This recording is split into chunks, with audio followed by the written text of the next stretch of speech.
Welcome to Beyond the CV podcast, another episode where we are unlocking opportunities in the slogan, the guide to your financial and career freedom. Today, I have on the studio Nelly, the HR lady.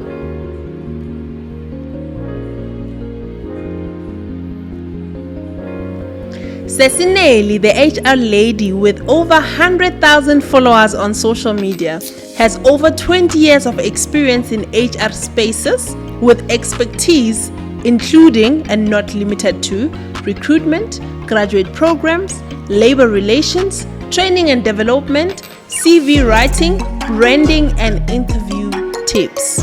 All her social media platforms will be shared in the bio. Follow her for more advice and tips. So, hello, Nelly. How are you today? Hi, Mbendulu. I am fine, thank you. And how are you? I'm very much fine. Just that gashiza, man. Yeah, but this is Africa. It is supposed to be hot. Okay, let's go straight to the point. Nelly, I know that we did the bio and everything, but can you please tell us your background and your experience in HR now that you're tagging and saying Nelly, the HR lady? Okay, thank you. I started my HR journey, I would say, during high school. I knew that I wanted to go into HR, which is one of the most important things for everyone to follow their passion.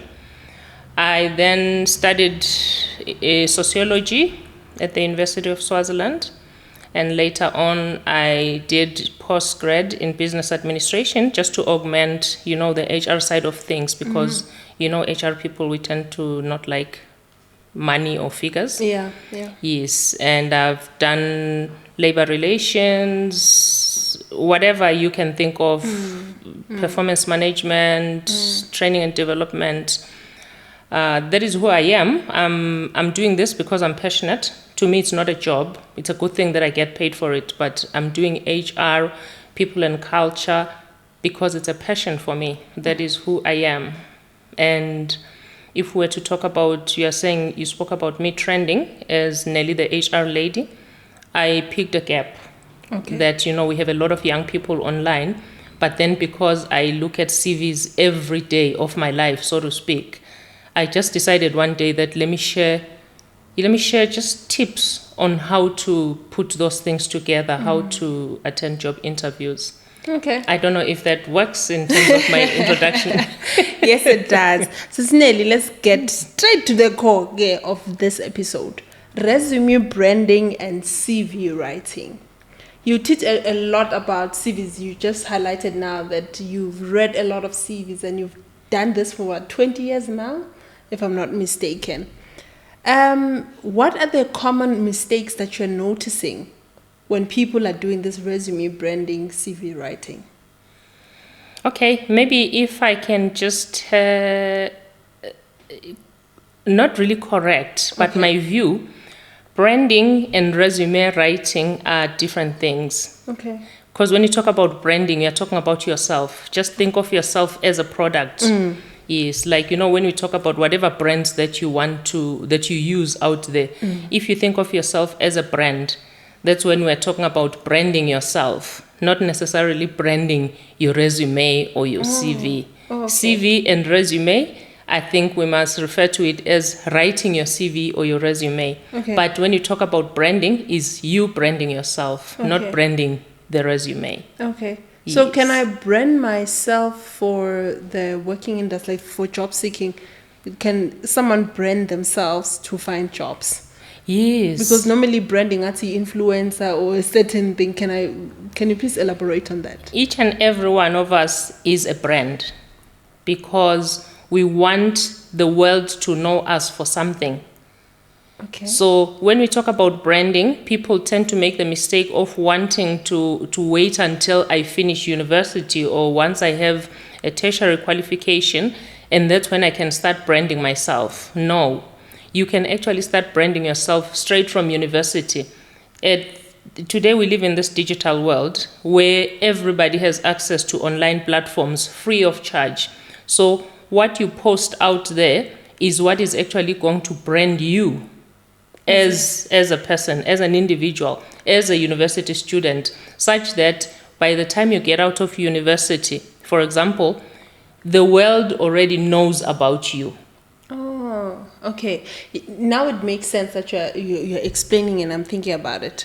So in background, I did a lot of coding on my computer and so when I'm sharing online that this is my code, this is what I'm actually branding myself as someone in coding, which means that in future when someone wants to employ a coder can ask me if I have Exactly. okay, Exactly. it makes sense. Exactly. So you can brand yourself as a job seeker. Yes. In a certain, and I mean it, now it makes sense what you're saying. Oh, okay, I see.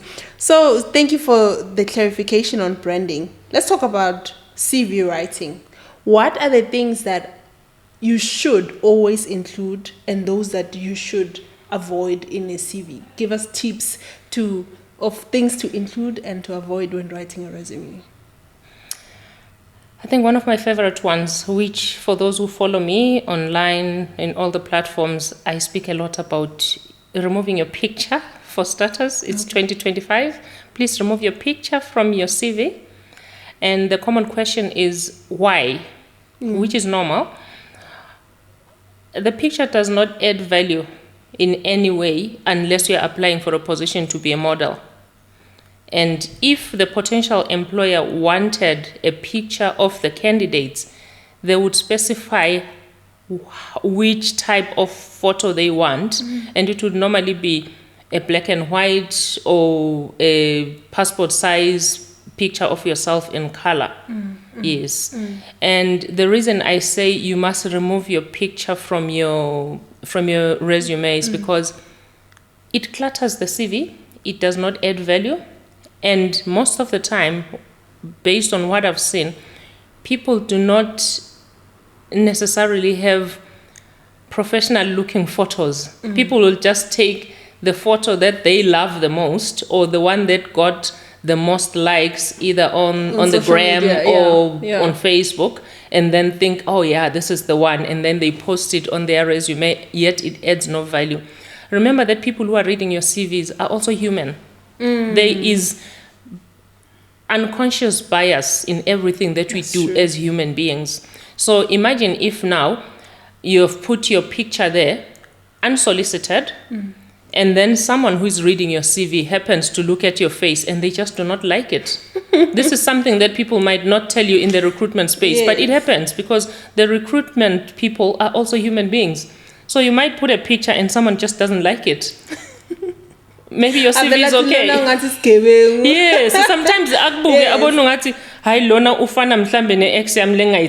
or something like that, and then they don't like you. Whereas if you didn't have that picture, they would not have looked at your CV that way. Yes, talking about that, I know someone who we did interview preparation. It was so beautiful, and because of how she looked, the owner was not comfortable. She was a female and had a husband who beka papa shotland daki tanda fast. So because of how she looked, she decided not to hire her. So the picture does have a bad influence in job seeking. Okay. Yes, it does. So that's one where I've said, please just remove your picture from your CV.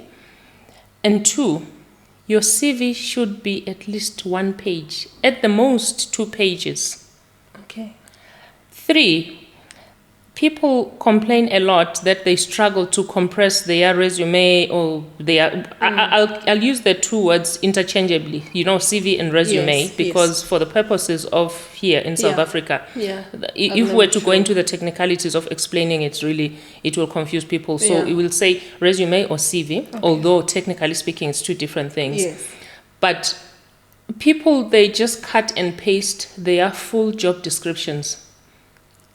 Remember, if you are applying, for example, let's say a financial administrator role to someone who has been in the space for over 20 years, we know what you were doing. So there is no need for you to cut and paste your whole job description, and then you end up with a CV that's like 6 pages. So you must summarize each of the roles that you've covered in your career path. You must summarize it. I always say at the most 5 sentences, but just make a paragraph I was a financial administrator here, I was a financial officer here, not to cut and paste the whole full job description, because that is the biggest weakness that people do. So what happens if you see a CV, a 6-page as a HR person? Do you even bother scrolling it? Yeah. The average, this is based on research in the recruitment space, it takes the person reading your CV 7 seconds to determine whether or not it's worth reading further. Yeah.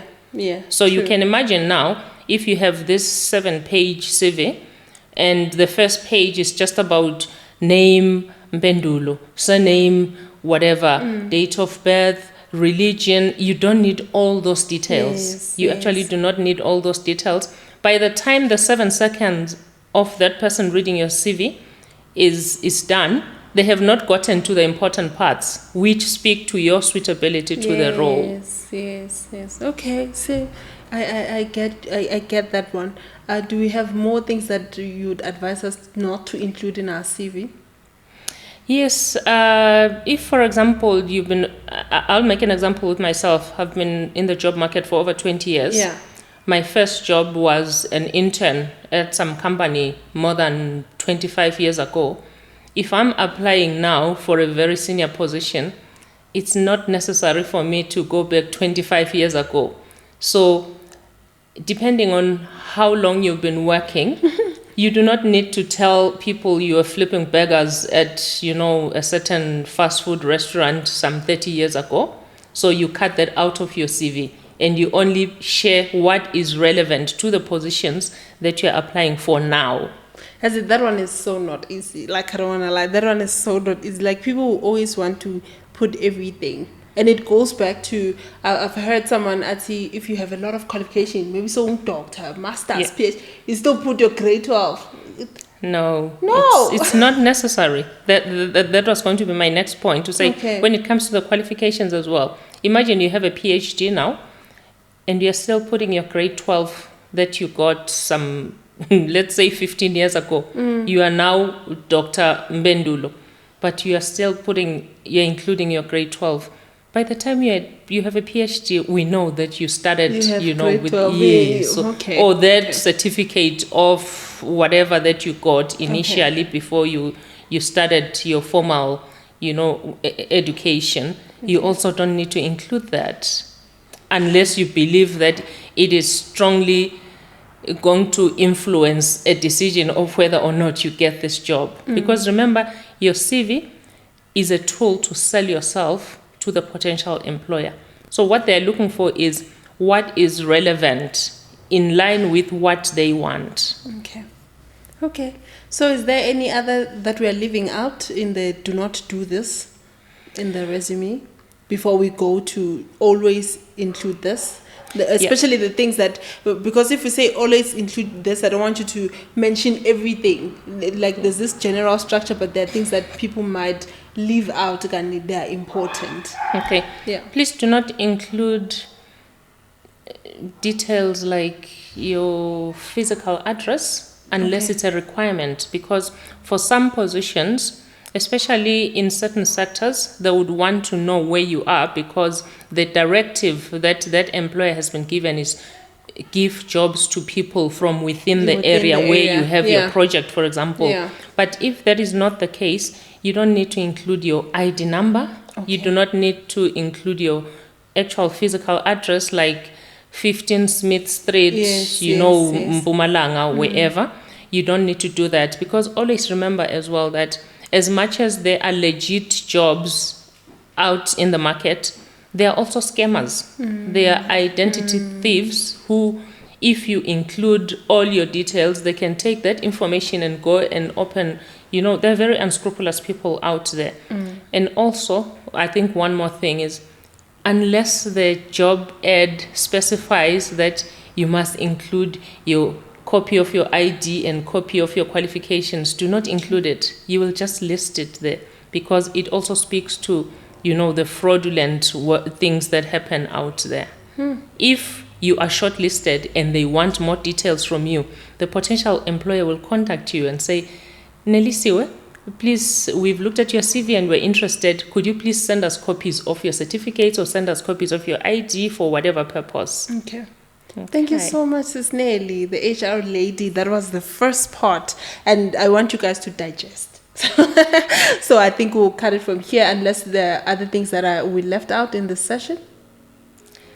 I can speak all day, but for now, I think those are just the common ones, because I'm speaking to the common mistakes that I see as we look at people's CVs. Okay, so this clip is talking on resume branding. Okay, but the personal branding and CV writing, and I hope you have taken some tips for yourself so that you can fix your resume.